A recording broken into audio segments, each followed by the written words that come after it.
Hey guys, Shuki here. It is time to finally do my review of the Razer Raiju Tournament Edition Pro Controller for the PlayStation 4. I spent some extended time with it, and I'm sorry for the late review.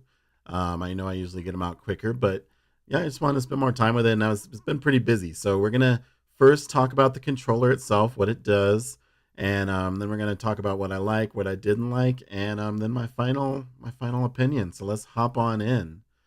So first off, this is the first Razer Raiju controller. It came out, I believe, last year. We tested it on the channel. It was an okay controller, but definitely not anything amazing. And here we have the new ones that just came out recently. We have the Razer Raiju Tournament, which is what we'll be looking at today. And then the Razer Raiju Ultimate.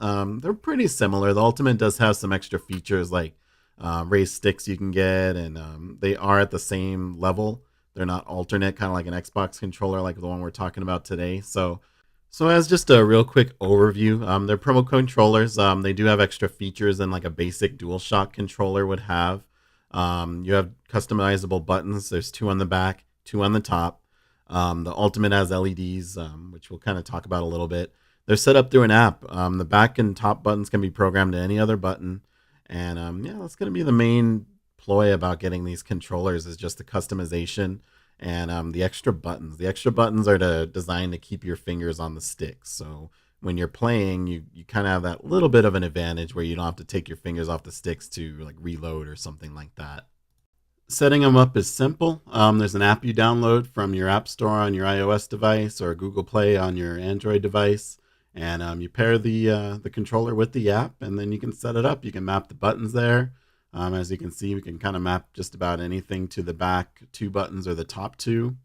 And then down here we have options for vibration. So you can change the vibration on the controller, which I love. So you can kind of go from 0 to earthquake. But I kind of been keeping it at 10%. It's pretty strong. I might bump it up a little bit, but you can definitely change it on the fly and create different profiles. So the app's pretty cool. It's pretty useful. All right, so on to what I like about this controller. I love the feel of it. It feels great in your hand. It's got a great form factor, definitely better than the previous model, which is great. The buttons feel great and they sound great. They feel like a keyboard. Listen to that. I really like the buttons. They could be bigger. I'm used to bigger buttons, but you get used to it. I do like the sticks being offset like that. I know some people don't. If you don't, there is the Ultimate, so there is another option for you. I like that it works wired and wireless. You can connect it to the computer and use it as a wired controller. I'm sorry, to your PS4. But otherwise, I like the back buttons. They did improve the back buttons on this model. They're two big back buttons like this. The other one had really silly ones. But they are a lot better on this one. They feel great. And the whole button presses, which is really nice.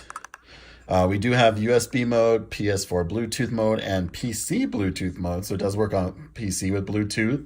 I like the trigger stops. It does have physical trigger stops that you can click over and will stop the triggers.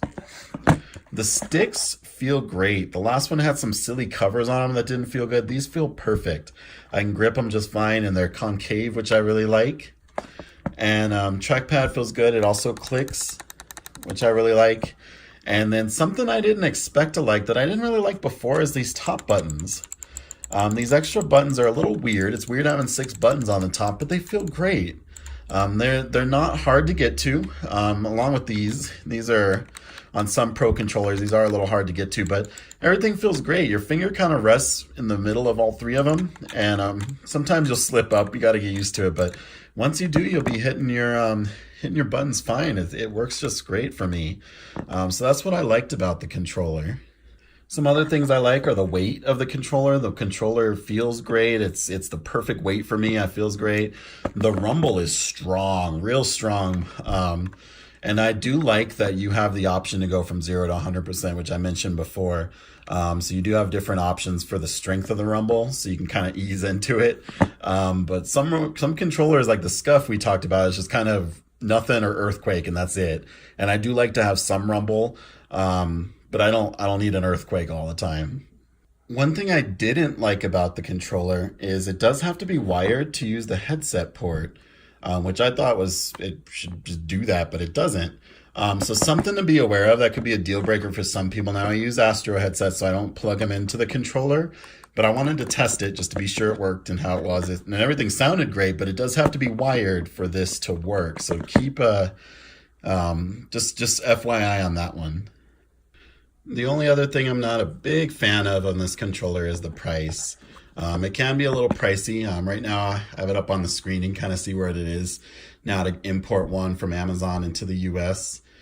So it's a little cheaper than a Scuff, and I actually think it's a lot better than the Scuff. So in my opinion, it's worth it. So I guess in the end, do I recommend this controller? Heck yes.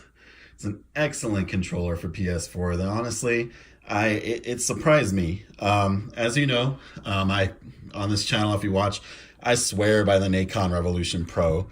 I use this all the time, but this controller has made me put down the Revolution Pro, and I've solely been using this for over the past week now, and I absolutely love it. Definitely keeping it. Definitely recommend it. We'll see if that changes. I know some people have said some issues with stick drift and asked me about that. I haven't experienced that yet, but I'll let you know if I do. There is a firmware update from Razer that says it does fix it, so just a heads up. Mine does have the latest firmware. No problem so far. But overall, this might be my new daily driver. I'm really liking this controller. It's excellent. Works perfectly. Everything feels great. The weight's great. Vibration's great. Buttons are great.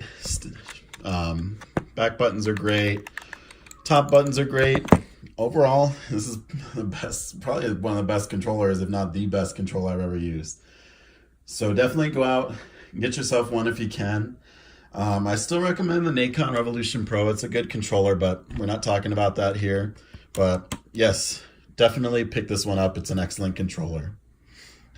But that's going to be it. Thanks for watching. I appreciate it. Like, comment, subscribe, all that good stuff, and go Shuki out.